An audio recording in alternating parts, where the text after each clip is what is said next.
بسم اللہ الرحمن الرحیم۔ ہماری تاریخ میں ایک بہت بڑا خوبصورت نام عبداللہ بن زید رحمۃ اللہ علیہ کا ہے۔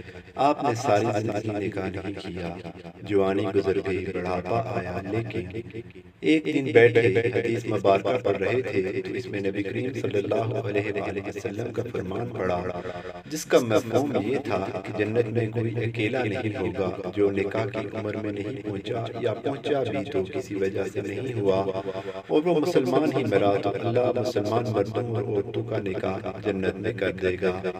جب یہ حدیث پڑھی تو دل میں خیال آیا کہ یہاں تو نکاح نہیں کیا تو جنت میں میری بیوی کون ہوگی؟ دعا کی، یا اللہ مجھے دکھا تو صحیح جنت میں میری بیوی کون ہوگی۔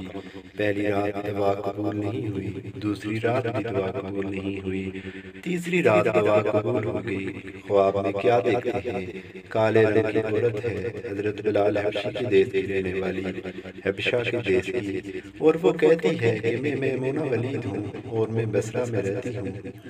پتہ مل گیا، آنکھ کھلی، حضرت تہجد کا وقت تھا، نوافل پڑھنے، نماز فجر باجماعت ادا کی اور سواری لے کر حضرت عبداللہ بن زید بصرہ گئے۔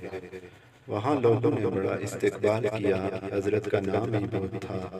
بٹھا کر پوچھا، حضرت بتائے بغیر کیسے آنا ہوا، خیر تو ہے؟ آپ نے پوچھا، یا یہ تو بتاؤ یہاں کوئی میمونہ ولید رہتی ہے؟ لوگوں نے حیران ہو کر پوچھا، حضرت آپ اتنے دور سے چل کر میمونہ ولید سے ملنے آئے ہیں؟ آپ نے فرمایا، کیوں اس سے کوئی نہیں مل سکتا؟ نہیں حضور، وہ تو دیوانی ہے، لوگ اسے پتھر مارتے ہیں۔ حضور نے پوچھا، کیوں مارتے ہیں؟ حضور کام ہی ایسے کرتی ہے، کوئی رو رہا ہو تو اسے دیکھ کر ہنسنے لگتی ہے، اور کوئی ہنس رہا ہو تو رونا شروع کر دیتی ہے، اور وہ اجرت پر پیسے لے کر لوگوں کی بکریاں چراتی ہے۔ آج بھی وہ ہماری بکریاں لے کر جنگل میں گئی ہے، آپ آرام فرمائیں، عصر کے بعد آ جائے گی، آپ مل لیجئے گا۔ حضرت نے فرمایا، عصر کس نے دیکھی ہے، وہ کس سمت گئی ہے؟ لوگوں نے کہا، حضور جنگل نہ جائیں، بہت خوفناک جنگل ہے۔ آپ نے فرمایا، بتاؤ کس طرف گئی ہے؟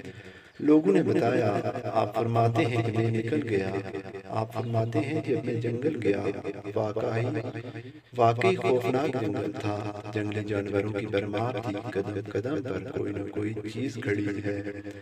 آپ فرماتے ہیں کہ قربان جاؤں اس عورت کی مردانگی پر، وہ اس جنگل میں کس طرح بکریاں چرا رہی ہے۔ شیروں نے اس کی بکریوں کو ابھی تک نہیں کھایا، اتنے درندے ہیں، سارے مل کر حملہ کر دیں تو کیا کرے یہ اکیلی عورت، کس کس کو روکے گی؟ خیر، آپ فرماتے ہیں کہ وہ جگہ جہاں لوگوں نے مجھے بتائی تھی، میں وہاں پہنچ گیا۔ جب میں وہاں پہنچا تو منظر دیکھ کر حیران رہ گیا۔ دو حیران کر دینے والے منظر تھے۔ پہلا یہ کہ میمونہ ولید بکریاں نہیں چرا رہی تھی، بلکہ اس جنگل میں جائے نماز بچھا کر نوافل پڑھ رہی تھی۔ بکریاں چرانا تو ایک بہانہ تھا، کنارہ کشی کا۔ لوگ یہی سمجھتے تھے کہ میمونہ سارا دن بکریاں چراتی ہے، لیکن میمونہ بکریاں نہیں چرا رہی تھی۔ دوسرا کیا دیکھا کہ میمونہ تو نماز پڑھ رہی ہے، پھر بکریاں کون چرا رہا ہے؟ بکریاں تو ایک جگہ نہیں رکھتی، کہیں ادھر جاتی ہیں، کہیں ادھر۔ آپ فرماتے ہیں کہ میمونہ نماز پڑھ رہی تھی اور شیر بکریاں چرا رہے تھے۔ بکریاں چر رہی ہیں، شیر ان کے ارد گرد گھوم رہے ہیں۔ اگر کوئی بکری بھاگتی ہے تو اس کی فطرت ہے شرارت کرنا، تو شیر اسے پکڑ کر واپس لے آتا ہے، لیکن کہتا کچھ نہیں۔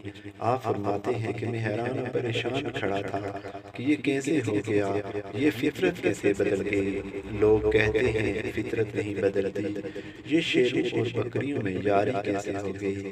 آپ فرماتے ہیں کہ میں دنگ حیران و پریشان کھڑا ہوں، مجھے نہیں پتا کہ کب میمونہ ولید نے نماز ختم کر دی اور مجھے مخاطب کر کے کہتی ہے کہ اے عبداللہ، ملنے کا وعدہ تو جنت میں تھا، آپ یہاں آ گئے۔ آپ فرماتے ہیں میں حیران رہ گیا، اس سے پہلے تو ملاقات بھی نہیں ہوئی، تو حضرت میمونہ ولید کو میرا نام کیسے پتا چل گیا؟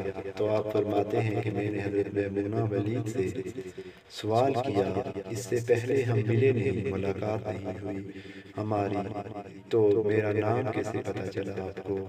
تو جواب کیا ملا؟ حضرت میمونہ ولید فرماتی ہیں عبداللہ، جس اللہ نے رات کو تجھے میرے بارے میں بتایا ہے، اسی اللہ نے مجھے آپ کے بارے میں بتایا ہے۔ آپ فرماتے ہیں کہ جس چیز نے مجھے سب سے زیادہ حیران کیا وہ یہ تھا کہ یہ فطرت کیسے بدل گئی۔ میں نے حضرت محمود ولید سے پوچھا، آپ یہ تو بتاؤ کہ شیروں نے بکریوں کے ساتھ یاری کیسے کر لی؟ یہ تو غذا ہے نہیں، اگر شیر بکریوں کے ساتھ یاری لگائے گا تو کھائے گا کیا؟ یہ کیسے معاملہ ہو گیا؟ تو حضرت محمود ولید فرماتی ہیں، جب سے میں نے رب سے صلح کر لی ہے، اس دن سے ان شیروں نے میری بکریوں کے ساتھ صلح کر لی ہے۔